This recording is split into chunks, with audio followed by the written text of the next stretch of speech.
Hello friends, welcome to my channel. Friends, మా ఛానల్ని మీరు ఫస్ట్ టైం చూస్తున్నట్లయితే తప్పకుండా సబ్స్క్రైబ్ చేసుకోండి. పక్కనే ఉన్న బెల్ ఐకాన్ని క్లిక్ చేసి ఆల్ ఆప్షన్ని సెలెక్ట్ చేసుకోండి. ఫ్రెండ్స్, ఈ వీడియో చాలా ఇంట్రెస్టింగ్గా ఉండబోతుంది. తప్పకుండా చివరి వరకు చూడండి.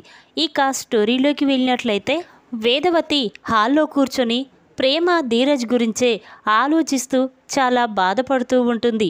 ఆ రోజు ప్రేమ జీవితం ఎక్కడ నాశనమైపోతుందోనని ధీరజ్ చేత బలవంతంగా ప్రేమ మెడలో తాళి కట్టించాను.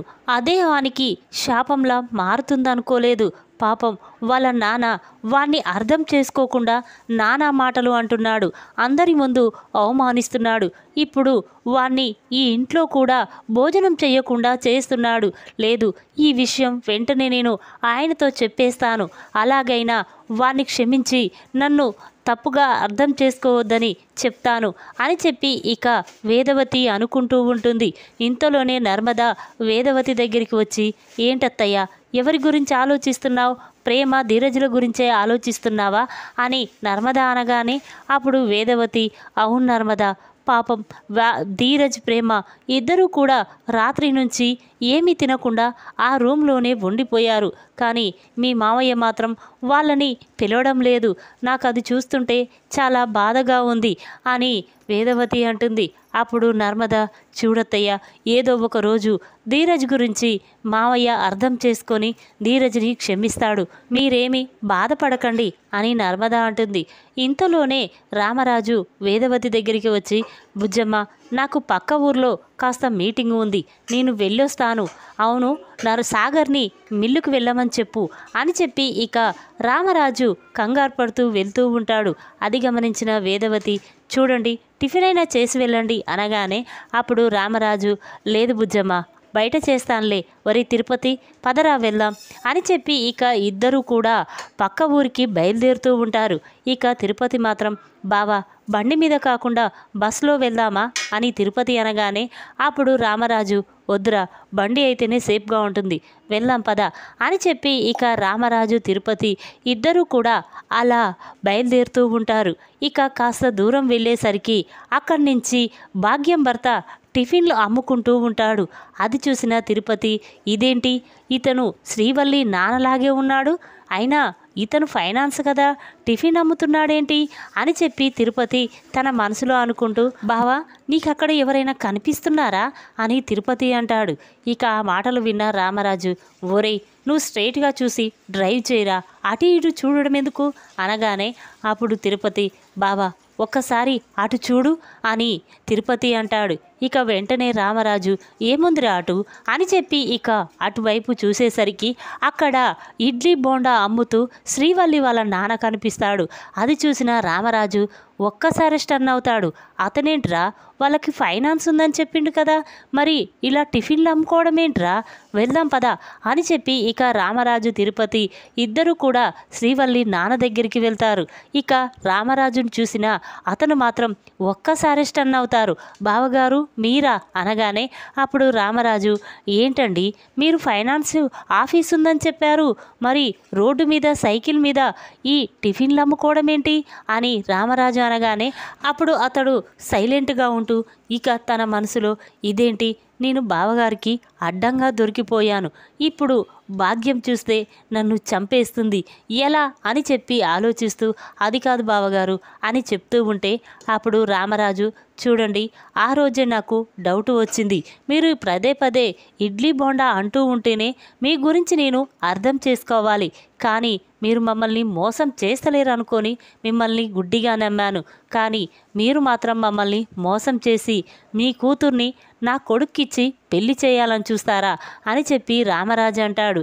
ఇక అతను మాత్రం, అది కాదు బావా అని చెప్తూ ఉంటే ఇక రామరాజు, పదండి, వెంటనే నీ భార్య దగ్గరికి వెళ్దాం అని చెప్పి ఇక తిరుపతి, రామరాజు, శ్రీవల్లి నాన్న ముగ్గురు కూడా భాగ్యం ఇంటికి వెళ్తారు. ఇక శ్రీవల్లి, అమ్మోయ్, నానొచ్చిండే అనగానే అప్పుడు భాగ్యం బయటికి వెళ్ళి చూసేసరికి అక్కడ రామరాజు కనిపిస్తాడు. రామరాజును చూసిన భాగ్యం కూడా ఒక్కసారి స్టన్ అవుతాయి. అన్నయ్య గారండి, మీరా అని అంటూ ఉంటే అప్పుడు రామరాజు, ఏంటి భాగ్యం, రాననుకున్నావా, అయినా మీరు ఈ వ్యాపారం చేస్తూ ఫైనాన్స్ నడుపుతున్నామని ఎందుకు అబద్ధం చెప్పావు? మీకు ఆస్తులు పొలాలున్నాయని ఎందుకు చెప్పావు? అయినా ఉండడానికి ఇల్లు కూడా సరిగా లేదు, మీరు నాతో అబద్ధం చెప్తారా? చూడు, మీరు మోసం చేయకుండా మాకు ఎటువంటి ఆస్తులు లేవు, ఇల్లు లేవు, మేము పేదవాళ్ళము అని చెప్తే నేను సంతోషంగా మీ కూతుర్ని మా అబ్బాయికిచ్చి పెళ్లి చేసేవాణ్ణి. కానీ మీరు మాత్రం మమ్మల్ని మోసం చేశారు అని చెప్పి ఇక రామరాజు చాలా కోపంగా అక్కడి నుంచి వెళ్తూ ఉంటే అప్పుడు శ్రీవల్లి నాన్న, చూడండి బావగారు, మమ్మల్ని క్షమించండి, అసలు ఏం జరిగిందంటే అని చెప్తూ ఉంటే ఇక ఆ మాటలు విన్న రామరాజుకి చాలా కోపం వస్తుంది. వెంటనే ఆ శ్రీవల్లి వాళ్ళ నాన్న చెంప పగలగొడతాడు. చూడు, నువ్వు ఇంకా మోసం చేసిందే కాకుండా నా ముందుకొచ్చి ఇంకా నీ కూతుర్ని నా కొడుక్కిచ్చి పెళ్లి చేయమని అడుగుతావా? ముందిక్కడి నుంచి వెళ్ళు అని రామరాజు అక్కడి నుంచి వెళ్తూ ఉంటాడు.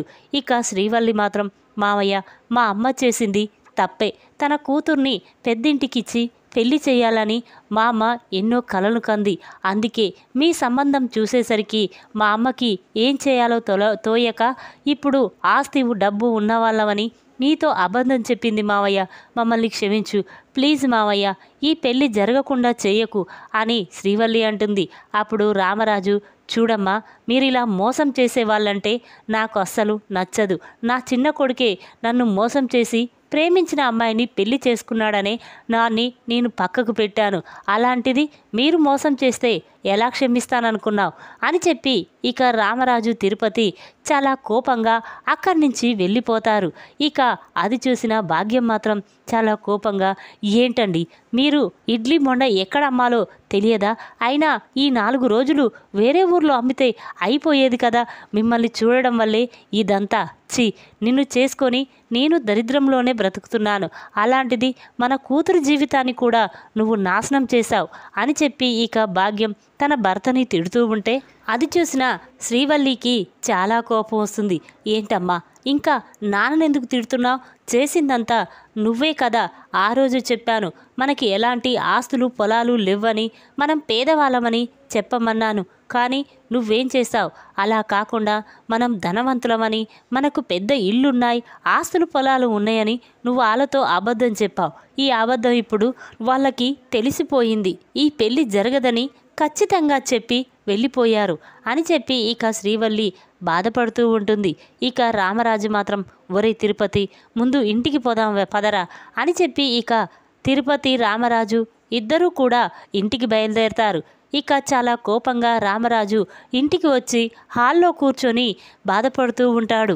అది చూసిన వేదవతి, ఏంటండి మీరు ఎక్కడికో బయటికి వెళ్తానని చెప్పి తొందరగా తిరిగి వచ్చారేంటి? ఏం జరిగింది అని వేదవతి అనగానే అప్పుడు తిరుపతి, అక్క అసలు ఏం జరిగిందంటే అని తిరుపతి అంటూ ఉంటే అప్పుడు రామరాజు, ఇంకా ఏం జరిగిందంటావేంటి బుజ్జమ్మ, అసలు ఆ భాగ్యం మనల్ని మోసం చేసింది తెలుసా అని రామరాజు అంటాడు. ఆ మాటలు విన్న వేదవతికి ఏమీ అర్థం కాదు. ఏంటండి ఆ భాగ్యం మోసం చేయడమేంటి, ఏమైంది అనగానే అప్పుడు రామరాజు, చూడు బుజ్జమ్మ, అసలు ఆ భాగ్యం వాళ్ళకి ఆస్తులు పొలాలు ఏమీ లేవు, వాళ్ళు మనతో అబద్ధం ఆడారు, ఉండడానికి ఇల్లు కూడా లేదు, అలాంటిది ఆస్తులు ఉన్నాయని మనతో అబద్ధమాడి ఆ ఇంటి అమ్మాయిని మన కొడుకైన చందుకిచ్చి పెళ్లి చేయాలని చూశారు, మనల్ని మోసం చేశారు. నిజంగానే అతను ఇడ్లీ బోండా అమ్ముతూ ఈరోజు మాకు రోడ్డు మీద కనిపించాడు. అతన్ని నిలదీస్తే నిజం మొత్తం తెలిసిపోయింది. నేను ఆ భాగ్యం దగ్గరికి వెళ్ళి కూడా నిజం తెలుసుకున్నాను. నిజంగానే ఆ రోజు మనం ముందుగాల ఆ ఇంటికి వెళ్ళాను చూసావా, అదే అసలైన భాగ్యం ఇల్లు, అది కూడా అద్దె ఇల్లే, సొంత ఇల్లు కాదు అని రామరాజు అంటాడు.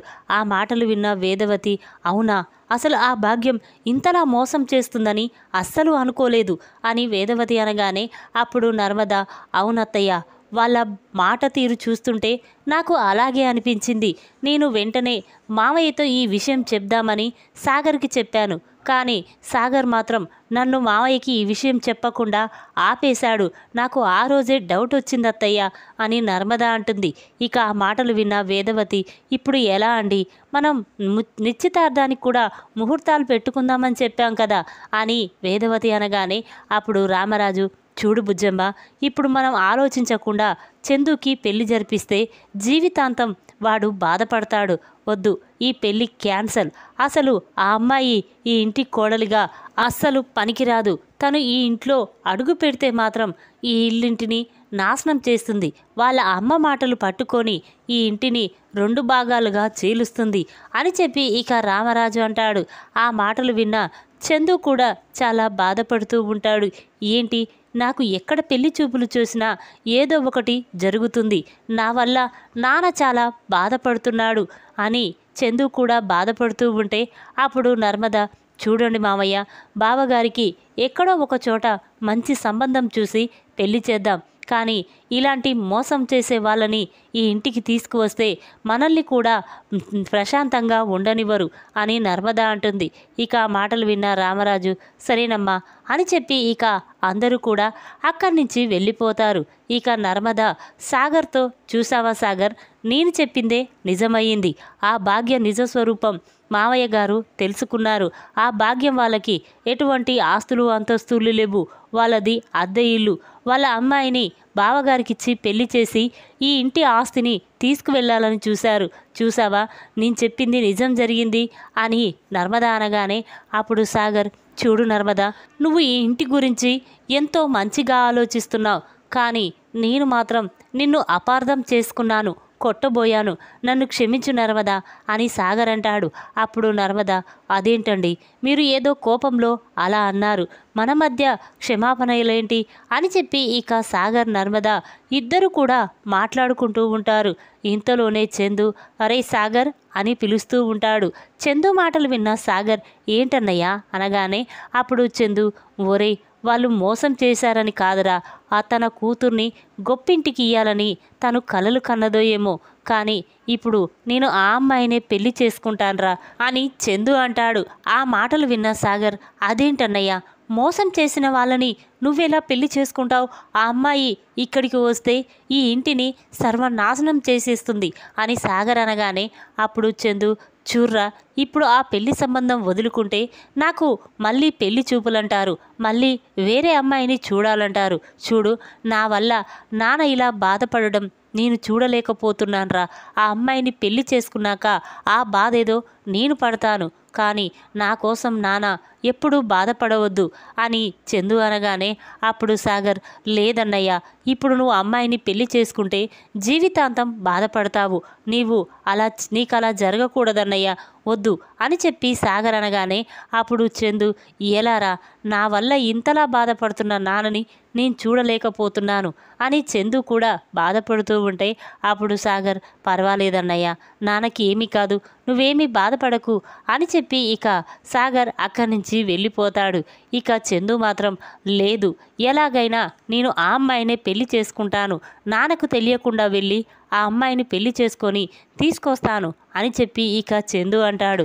ఈ విధంగా భాగ్యం వాళ్ళ నిజస్వరూపం తెలుసుకొని శ్రీవల్లి నాన్న చెంప పగలగొట్టిన రామరాజు. ఈ వీడియో కనుక మీకు నచ్చినట్టయితే లైక్ చేయండి. మరిన్ని వీడియోల కోసం మా ఛానల్ని తప్పకుండా సబ్స్క్రైబ్ చేసుకోండి. Thanks for watching.